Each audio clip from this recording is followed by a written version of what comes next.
a private investigator. I've got some books that says Super Mayor. Inside I have from the United States District Court, Northern District of Illinois. I am about to address some things as the supervisor. There will be no comments, there will be anything. It will just be me addressing you guys to tell you what's going on. Zan, the town of Illinois, is currently immersed in a power battle that appears more suited for a Hollywood script than a suburban village of about 2,000 people.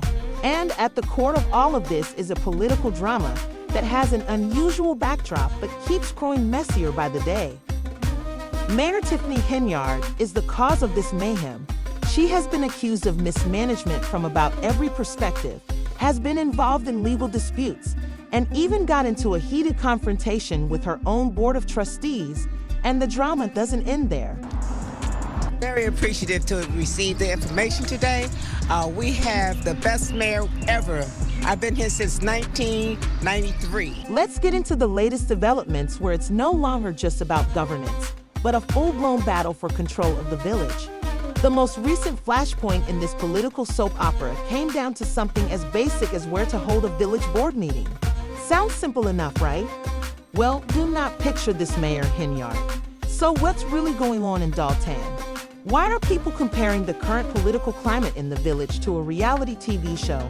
Most importantly, why does it seem like nobody in charge can agree on anything? Determines that the location of the next meeting will be Village Hall. Sounds sensible, Village Hall.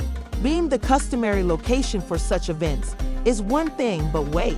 A different meeting is taking place concurrently at Dolton's Fieldhouse, hosted by the village trustees, who have a tense relationship with the mayor. The drama ensued because the meetings were scheduled at the same time, and the residents were equally confused as the trustees appeared to be unwilling to appear at Village Hall. Pretty firm. We made sure they had wands, and we also told our board to come upstairs due to the fact they had several ways to exit out of the field. Imagine being a citizen caught in the middle of all of this. The trustees and the mayor are in separate buildings, and neither side is even prepared to meet in one place to discuss village issues. Residents are physically showing up to two different buildings, various locations without knowing where the actual meeting is being held. Lack of a quorum at the mayor's meeting made matters worse. As a result, nothing official could be done. This is a breakdown of the village government, not merely a defunct one. My vetoes. So I got several vetoes here that the board has. And that's when things got interesting. According to witnesses, the tension was so intense that it could have cut a knife. Mayor Henyard also apparently made an unexpected appearance. When she entered the field house for the trustees meeting, she was greeted with applause and encouragement rather than any sort of deference. Yes, if you're picturing an enthusiastic audience, they weren't very delighted to see her. The atmosphere was anything but peaceful. She was heckled, insulted, and basically chased out of the meeting before anything worthwhile could be discussed. It's not exactly a wonderful look for a sitting mayor. Imagine an episode of a reality TV show where the antagonist walks into a hostile environment. Well, you're pretty much spot on, and you faced an audience that had no problem voicing their frustrations. 2 agendas, 2 meetings in different locations. It was a little confusing for some residents, but the meeting here at Village Hall canceled after a few minutes because the underlying source of the unrest isn't only the meetings. The Attorney General's decision, which was a major factor in the trustees' decision to have their initial meeting at the Fieldhouse rather than Village Hall, is also to blame.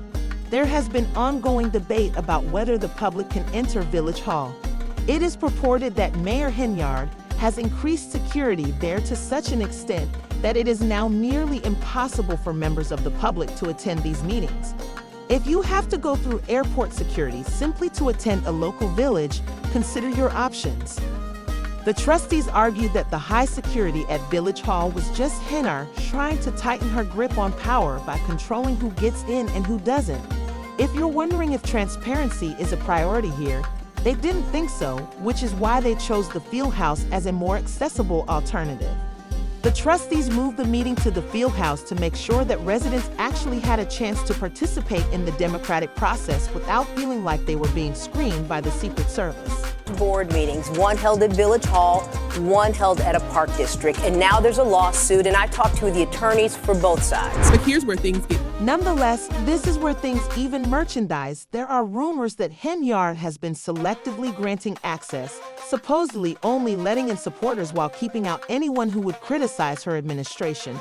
And your sources indicate that the increased security of Village Hall isn't just about safety, but also about control.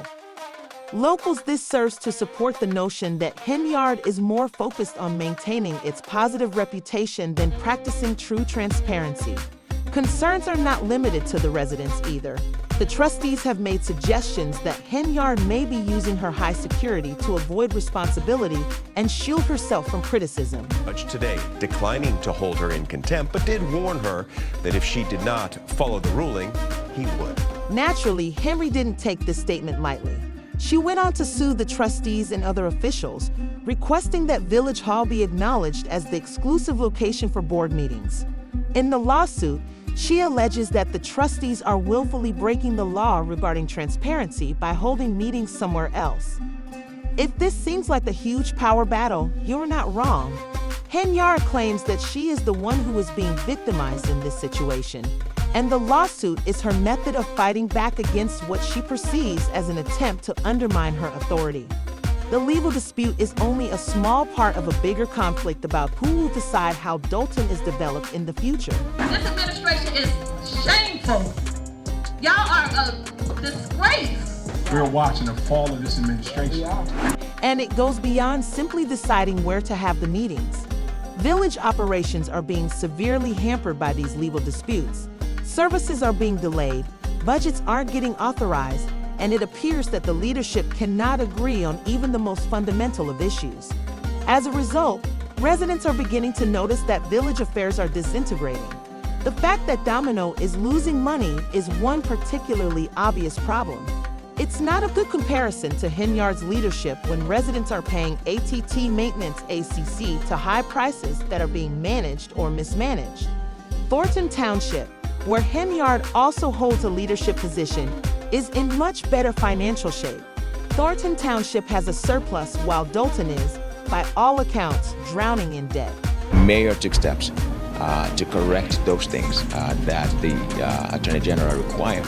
And so we believe that for that reason, the meeting was supposed. Aside from the financial issues, it's important to remember that Mayor Henyard is the target of false allegations of corruption. As a result, a judge had to intervene recently and issue a restraining order to prevent Henyard from selecting a new village attorney, police chief, or administrator. Why? Because she attempted. Must make those appointments without receiving the required board permission. That's correct. The mayor of Dolton was effectively attempting to fill important positions without consulting anyone, and that's only the tip of the iceberg. I guess anything else? I get sued all the time. Y'all. Rumors regarding Henyard's financial activities have been circulating for months. There have been several claims of missing village cash, and there have been whispers that she has been giving contracts to her inner circle. Even High's boyfriend became involved, allegedly providing testimony that, in his opinion, gave a somewhat grim image of her behavior. Henyard has. Whether all of this is true or not, it has certainly clouded her already contentious leadership. She is accused of receiving bribes, diverting Billy monies for personal needs, and exploiting her position to benefit herself at the expense of Dolton's taxpayers. Tiffany Henyard in court today over illegal appointments she allegedly made for several positions inside the village, among them.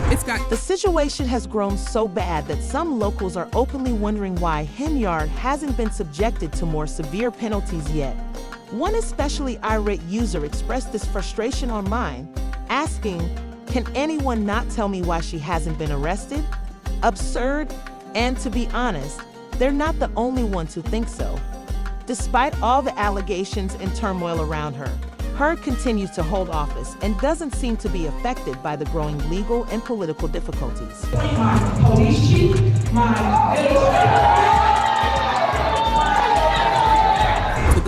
Law enforcement is beginning to examine the situation in Dolton more closely as storm clouds are gathering. Some say this could involve federal investigations and more than local lawsuits. If those rumors prove to be accurate, Henyard may be in for a much larger battle than she had anticipated. Some sources even suggest that the FBI may be involved. That could make things worse for the mayor as the legal battle continues. Not only politicians are speaking out, Dolton residents have had enough and have taken to social media to vent their frustrations. They have demanded that Vitti Slew take responsibility for her actions and have called for Henyard's resignation. The hen wants the township's money now that she has taken all of the village's money. It is evident by reading a note that the residents of Dolton feel abandoned and are rapidly losing faith. Dolton Mayor Tiffany Henyard is suing some village trustees over Monday's meeting. The local national outlet has picked up the story portraying Henyard as a divisive figure whose leadership has left Dolton in a state of dysfunction. Some reports have even suggested that this political drama could be big enough to land a TV special or documentary after all. Given the volume of corruption allegations, lawsuits, and public outcry, the media course is having a field day with all of this. Breakdowns who wouldn't pay attention to such a show, so, in spite of everything, Henyard has remained steadfast. She has stated time and time again that this is all just a smear campaign run by her enemies, that the media is just picking apart her perceptions, and that the trustees are out to get her. She has also vowed to fight back, believing herself to be a victim of factional politics. The administration can adhere to some financial limits. We're not looking to necessarily... Where does this all leave Dolton then? The village's future is looking bleak, to put it mildly. And as court dates draw near and the political infighting doesn't seem to be abating, locals are left to wonder if their village can bounce back from this. Will Henyard be able to weather the storm? Or is this the beginning of the end for her career? Whatever the case, one thing is certain. This political saga is far from over. It's impossible to predict what will happen next. But one thing is positive. The drama indulgent continues. It feels like something big is about to happen because of lawsuits, corruption accusations, and public outrage that is reaching a boiling point. Do you think Mayor R can continue in office? Or is her downfall inevitable at this point? Additionally, how much longer can the people of Dolton tolerate their village being engulfed in scandal after scandal? Please share your opinions in the comment section below. And remember to check back for additional updates as this incredible story develops.